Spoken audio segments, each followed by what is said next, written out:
Thank you, Jeremy. What a great game, exciting game, a whole lot of offense on both sides.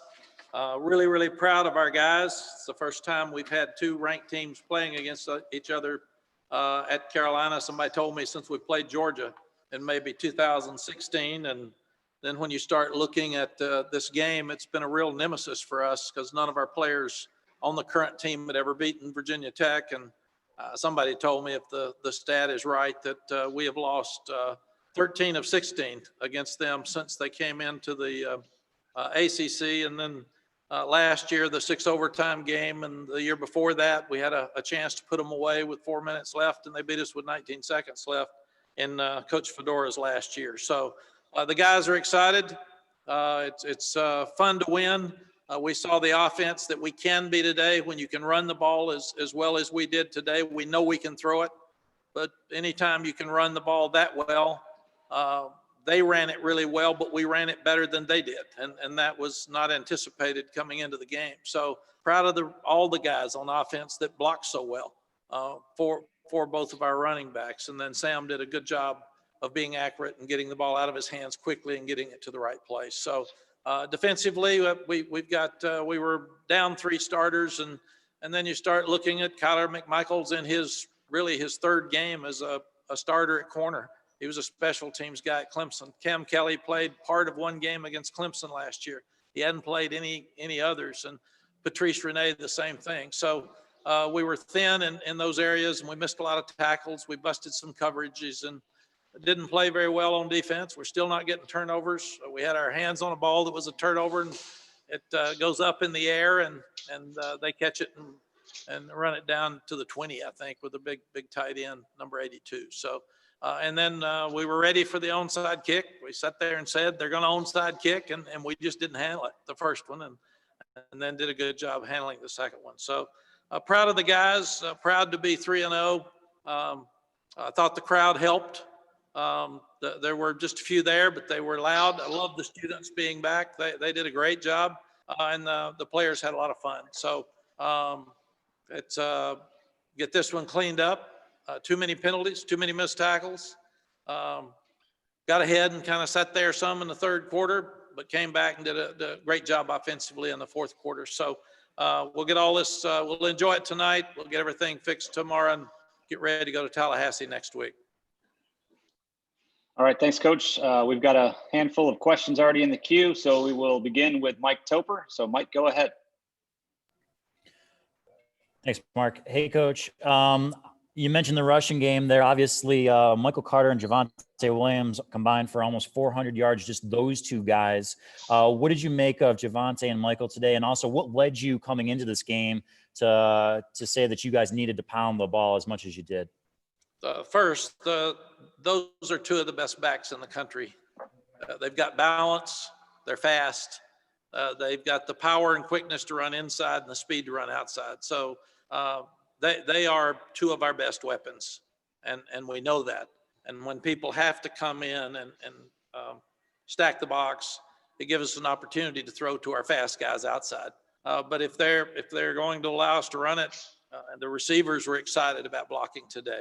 The tight end was excited about blocking today, and the players love Michael and Javonte, so they were excited for them. And the offensive line's been beaten up since we've been here. My gosh, they did an absolute great job today. All right, let's go over to CL Brown. Go ahead. Yes, Mac, I was wondering, speaking of the offensive line, that was an area of concern coming into the year, but when you see the numbers that you guys put up running today, how much more comfortable are you with feeling like that unit is where you need it to be? Well, we've still got to gain more depth, but we did have Josh Azudu back today, and he is such a good player. He's really smart, can play a lot of different places. So he gives us depth just by the fact that he's back. He gives us confidence. So I thought he was a huge lift coming back. And then Jordan Tucker did a good job, but I thought the offensive line had very few penalties. I think they had 2 false starts early because they were probably but I don't remember a holding penalty. There was only 1 sack. I think we held the ball too long. Somebody went the wrong way on that 1 sack, Virginia Tech was averaging 6.5 sacks per game. So those guys had an outstanding day. Really proud of them. As a follow, you guys the rushing game gained 12.5 yards per rush on first downs alone. When you're able to gain those big chunks, and I forgot the second part of that stat. I think you were never in a 3rd and 9 or more yards all game. When you're able to have those first down successes running the ball, how does that set up the offense for success? It gives you a chance to be really good, because if you can run it that well, at some point they can do things to take away your running game. And when they do, you've got excellent weapons outside. And Sam was so accurate today. We dropped a couple of passes that we should have caught. That would have been more drives, really. That's unusual that we would drop those passes. But when you can have an offensive pass interference penalty, get backed way up and hand it to Michael Carter and go score the next play, it shows you how fast and how dangerous these two backs are. All right, let's go over to Bridget Condon. Bridget, go ahead. Hey, Coach, 101 combined points between you and Virginia Tech. That's the most between any ranked teams in history. Were you guys just kind of putting on a show for the fans and going off of that on the fans? I know you mentioned it a little bit in your opener, but what was it like for, the kids to have all of their parents there and to have that crowd noise? At one point, I thought we were back in the Big 12, because everybody was scoring every play, and it was crazy. And you're never out of a game when it's like that. So, but it was fun. It was fun for the players, more fun for the offensive players on both teams than it was the defensive players. But I thought the fans got a really good show today. And there'll be some fans that aren't happy with the defense. And what I'm going to tell them is be happy with 3-0. I think that's you can find something to be mad about every week. And people who are angry will find something to be mad about. But if you love your team, be happy they're 3-0 with a lot of things to fix. Great. Let's move over to Ross Martin. Ross, go ahead. Hey, Coach, what did you see better out of the connection with Sam Howell and his receivers, particularly the usage of Daz Newsome and the deep ball with Mack Brown? Thought we did a better job, Ross, of having some quick stuff ready where he could get it to the guys early, and then Virginia Tech had to come up, and then it lets a speedster like Diami go deep. We've got to get the ball more to Daz on even the short stuff, because he's such a good runner. And we had a little underneath speed sweep to him today, and we had some flares to him. And then Michael Carter and Javante are so good outside. But Bo and Diami have the speed, and Bo's got the length that when you have to bring the safeties down and get one-on-one with the corners, it gives you a chance to get the ball to Diami deep. And we haven't been able to do that. We weren't doing anything consistently good enough on offense that it would determine that it would lead to something else. And today we were able to do that. And I thought the offensive coaches did a great job of taking the first 2 weeks and figuring out why we had been inconsistent and getting us back on track. And then quickly, how much did you miss Ray Vohasek today? Oh, Ray's one of the best players in the league. He's tough. He's big up front. I thought they blocked us some up front. So we'll have to go back and look at that. Okay, thank you. Thank you. Okay, next up is Greg Barnes. Hey, Mac. The team has won each of these first 3 games kind of in different ways. What does that say about this group, that they've learned how to win? Greg, that's the most important thing. We tell them each week, go through your process, go through your practice routine, understand your culture, the discipline that if you miss a class, that leads to the same undisciplined act that it does if you have a penalty. You either do things right or you don't. Your coaches either trust you or they don't. So we're trying to get our guys to understand, do everything right every day.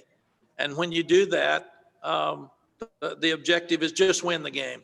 It's not every, these are kids, and COVID has changed things. I think it's been harder for officials. It's been harder for coaches. We're seeing more upsets. We're seeing some craziness happen in college football. So we've told them, don't worry about anything but winning. And to win this game and be 3-0 is all that we wanted to do. And that's why I'm so excited for them. Thanks, Mac. Thank you. Again, we probably right. lost this game last year at Virginia Tech in a very similar way because last year they dominated the fourth quarter. They had 120 yards rushing. We had 20. So we made 4 out of 10 third downs in the fourth quarter last year. So there were things that we needed to finish strong today that we didn't last year. And we had a big emphasis on that all week. And I thought the guys really stepped up on offense to do that. Okay, but next up is Brendan Marks. Hey, Mac, thanks so much. Earlier this week, you had mentioned that these guys had never been in a top 10 game before. They'd never been ranked like this before. What does this sort of say about them? What sort of message does it send within your locker room? And also, what sort of message does it send to the rest of the conference? You mentioned this is the offense that we can be when we're doing everything the right way. Well, Brendan, number one, we've talked to the guys about we need to buy a house in this neighborhood. We haven't been here much. We've been visiting the first couple of weeks in the top 10, but that's who we want to be. But have we earned it yet? And that's what we talk to them about each week. And playing a top 20 team in Virginia Tech that was dominating their first 2 games while we weren't, gave us a chance to prove that we can be good. And I was so proud that the offense stepped up today and did that. And now we've got to go back and just figure out what went wrong today on defense. And part of it was Virginia Tech playing well. And we knew Hooker would probably come in, and he's an outstanding quarterback. So we thought all that was going to happen, but we weren't sure. And then we thought Patterson might come in. So it was kind of hard to prepare for what we were doing. And then when they got behind, they threw the ball a lot more than they ran it. So we thought that they were going to just try to run it down our throat because that's what they've done the first 2 games. So for another week, like Boston College throwing it 56 times, we were surprised that Virginia Tech would throw it that many times today. But I do think that you've got to quit feeling pressure to be something because you are what you see on film. You are what you do in the game. And we can be perceived as something, but until we're showing it, we're not. And today we were a really good offensive football team. And I thought at times a real poor defensive team in the second half. Thank you. Thank you. Okay, Coach, we appreciate your time. Thank you so much. Thank you, folks. Have a great weekend.